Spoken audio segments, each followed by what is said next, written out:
أعوذ بالله من الشيطان الرجيم. بسم الله الرحمن الرحيم. وإذا لم تأتهم بآية قالوا لولا اجتبيتها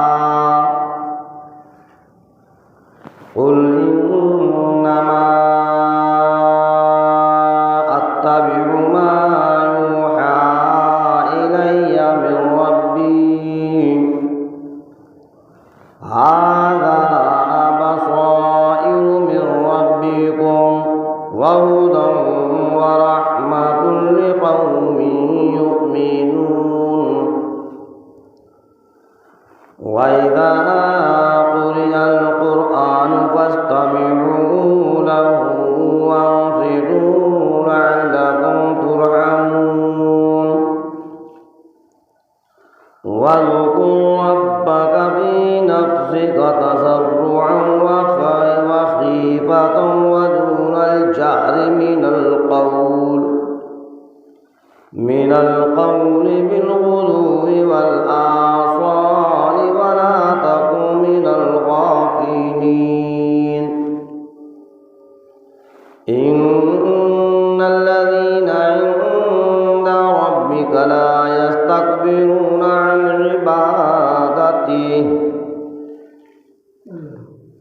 عن عبادته ويسبحونه وله يسجدون. صدق اللہ العظیم. یہ سجدے کی آیت ہے. بعد میں سجدہ کر لینا. جس نے اس آیت کو سنا ہے وہ سجدہ کر. شروع کرتا ہوں میں اس پروردگار کے نام سے جو بڑا مہربان نہایت رحم کرنے والا ہے.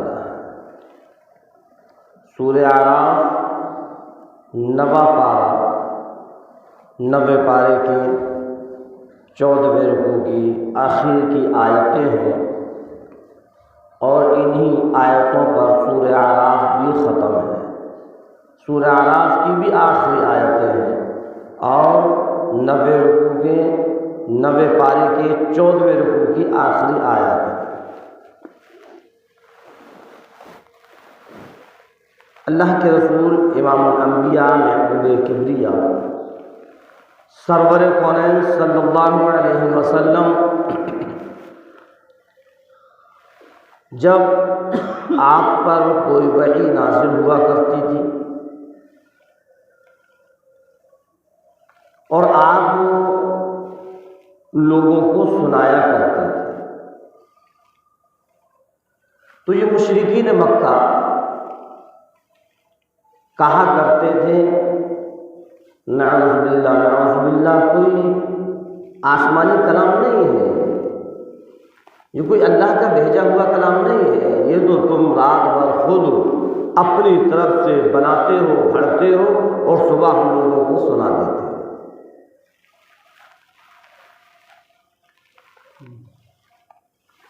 اور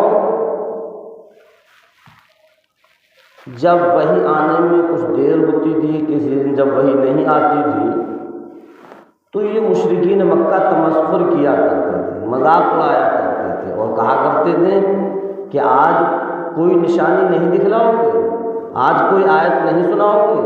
ارے تم تو خود اپنی طرف سے بناتے ہو، آج کچھ چھانٹ کر نہیں لائے، کچھ بنا کر نہیں لائے. اللہ رب العزت نے اس آیت کے اندر اسی چیز کو بیان کیا اور اللہ کے رسول امام الانبیاء محبوب کبریا سرور کونین صلی اللہ علیہ وسلم سے ایسی فرمائشیں کیا کرتے تھے کہ اگر آپ اللہ کے نبی ہو تو ایسا کر دکھاؤ، اگر آپ اللہ کے نبی ہو تو ایسا کرو، یہ بات ہماری پوری ہو جائے، یہ چیز ہم کو دکھلا دو.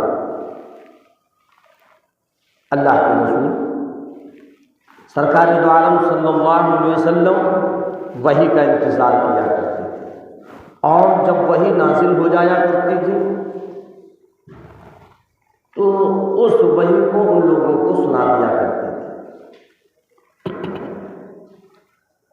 ایک دن ابو جہل آیا اور آ کر کہنے لگا کہ بھتیجے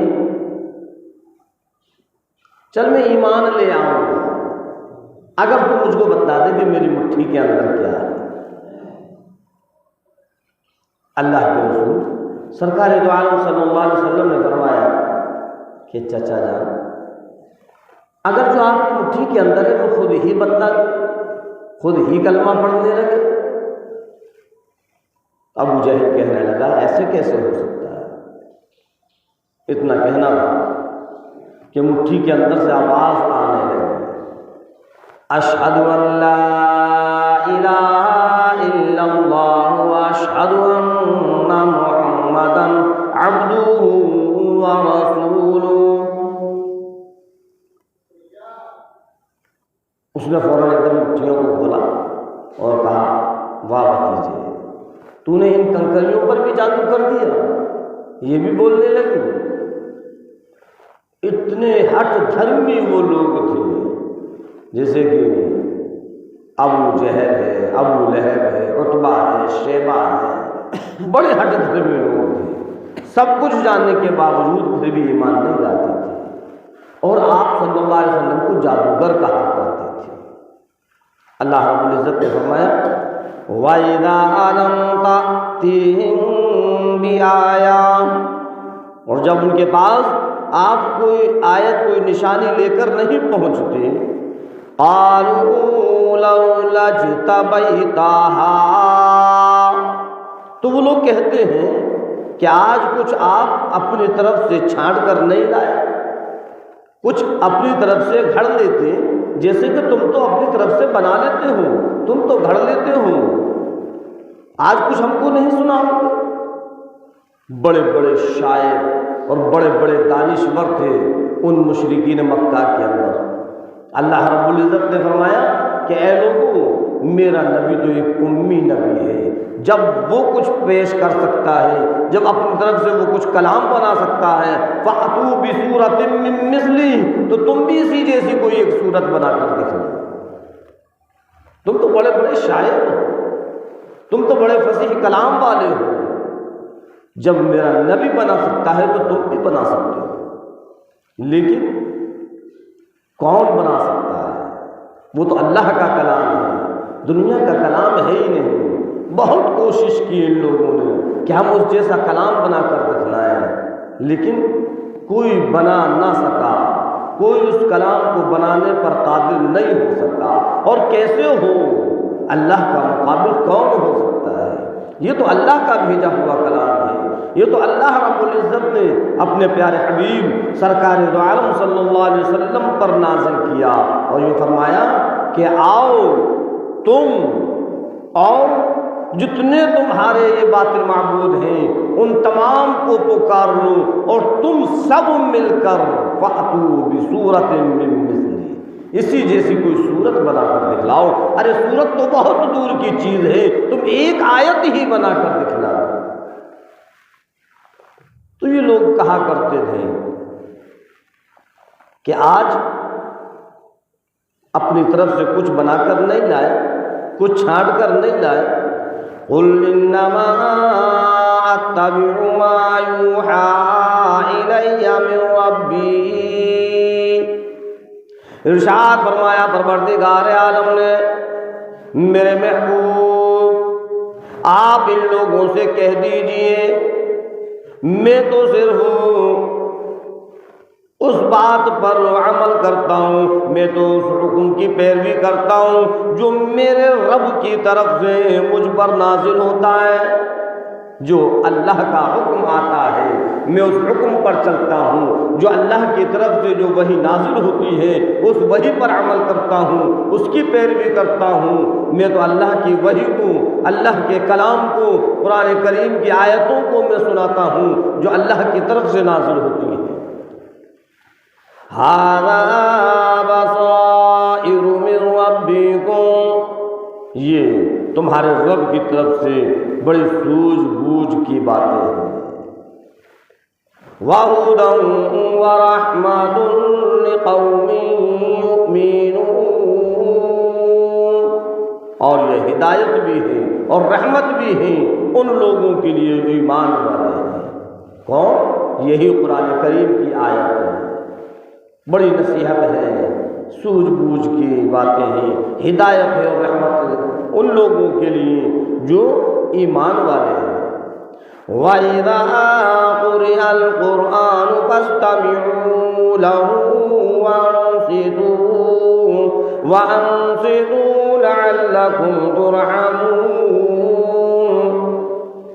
اللہ رب العزت اس آیت کے اندر قرآن کریم کی اہمیت کو بیان کیا کہ قرآن کریم کی اہمیت ایسی اہمیت ہے اور ایسی فضیلت ہے اور ایسی اللہ رب العزت نے اس کے اندر قرآن کریم کا یہ مقام رکھا ہے، یہ بلندی رکھی ہے، یہ فضیلت رکھی ہے جو کسی اور کلاموں پر نہیں ہے۔ اور یہ فرمایا کہ جب قرآن کریم پڑھا جائے، وَإِذَا قُرِئَ الْقُرْآنُ، جب قرآن کریم پڑھا جائے، تم قرآن کریم کو جب سنو، فَاسْتَمِعُوا لَهُ، جب قرآن کریم پڑھا جائے تم اس قرآن کریم کو سنو، وَأَنصِتُوا، اور خاموش رہو، بالکل ایک سوئی کے ساتھ قرآن کریم کو سنو، یہ اللہ کا حکم ہے۔ اب ایسا نہیں ہے کہ لاؤ ہم کام بھی کرتے رہیں، قرآن بھی سنتے رہیں، ہم ذکر بھی کرتے رہیں، قرآن بھی سنتے رہیں، ہم باتیں بھی کرتے رہیں، قرآن بھی سنتے رہیں، ہم اپنے کام و کاج میں بھی لگے رہیں، قرآن بھی سنتے رہیں۔ فرمایا وَأَنصِتُوا، بالکل خاموش ہو جاؤ، چپ ہو جاؤ اور بڑے دھیان سے اس قرآن کریم کو سنو۔ یہ قرآن کا ادب ہے، یہ قرآن کا مرتبہ ہے، یہ قرآن کا مقام ہے، یہ قرآن کی فضیلت ہے، یہ قرآن کریم کی اہمیت ہے کہ جب قرآن کریم پڑھا جائے تو بالکل خاموش ہو جاؤ، چپ ہو جاؤ اور اس قرآن کریم کو سنو۔ لعلکم ترحمون، امید ہے کہ اگر تم ایسا کرو گے تو اللہ تم پر رحم کرے گا۔ اگر تم اللہ کی رحمت چاہتے ہو، اگر اپنے اوپر رحم چاہتے ہو تو قرآن کریم کو سنو تو خاموش ہو کر سنو۔ اسی لیے جب امام نماز کے اندر قرآن کریم کی تلاوت کرتا ہے، سورہ فاتحہ پڑھتا ہے، سورت کو ملاتا ہے، تو مقتدیوں کے لیے حکم ہوتا ہے کہ خاموش کھڑے رہو۔ کیوں؟ اس لیے کہ قرآن کریم کی تلاوت ہو رہی ہے، اب اس کو سنو اور چپ رہو۔ اسی طریقے سے اگر ہم قرآن کریم کو سن رہے ہیں تو خاموش، بالکل ایک دم چپ ہو کر سنا جائے، دھیان لگا کر سنا جائے، توجہ سے سنا جائے۔ ایک ایک اللہ کے کلام کا عرض ایسا ہے کہ اگر ہمارے دماغ کے اندر وہ کلام، وہ آیت، وہ حرف پہنچ گیا اور اللہ نے اس پر ہم کو عمل کرنے والا بنا دیا تو پھر جنت میں اللہ رب العزت ہمارا مقام ہے۔ اس لیے قرآن کریم کو خاموشی کے ساتھ چپ چاپ سنا جائے۔ لعلکم ترحمون، فرمایا پروردگار عالم نے اگر تم ایسا کرو گے تو شاید کہ تم پر رحم کیا جائے۔ وَاذْكُرْ رَبَّكَ فِي نَفْسِكَ تَضَرُّعًا وَخِيفَةً وَدُونَ الْجَهْرِ مِنَ الْقَوْلِ بِالْغُدُوِّ وَالْآصَالِ وَلَا تَكُن مِّنَ الْغَافِلِينَ۔ اللہ رب العزت نے ایک دوسری چیز اور بتلائی ایمان والوں، اللہ کی طرف سے یہ ایمان والوں کا ایک نصیحت ہے کہ اور یاد کرو اپنے رب کو اپنے دل میں، یعنی اللہ کا ذکر کرو، اللہ کو ہر وقت یاد کرو، تمہاری زبان اللہ کے ذکر سے تر رہے۔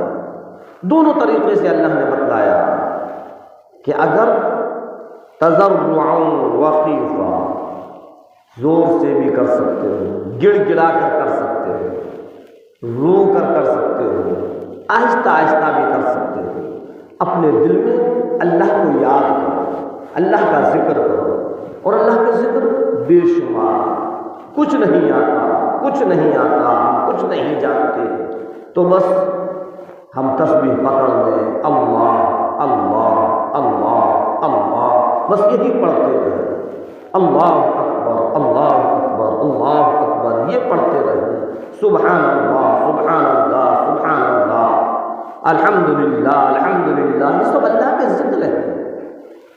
اگر ہم کلمہ ہم کو یاد ہے، اور ہر مسلمان کو یاد ہونا چاہیے، لیکن افسوس ہماری زندگیوں پر آج 15ویں صدی کا مسلمان ایسا مسلمان ہے جو صرف نام کا مسلمان ہے، کلمہ تک یاد نہیں۔ ہاں، گاؤں دیہات کے لوگوں کو جا کر دیکھیں، صحیح طریقے سے کلمہ نہیں آتا، اور گاؤں دیہات تو بہت دور کی چیز ہے، جو ہمارے شہر ہے، شہر کے اندر ہمارا محلہ ہے، ہم محلے میں اگر ہر مسلمان کے کلمے کو سنیں تو شاید کہ کچھ ایسے ہوں گے جن کے کلمے صحیح ہوں گے، ورنہ زیادہ تعداد میں ایسے ہیں کہ ان کا کلمہ بھی صحیح نہیں ہے۔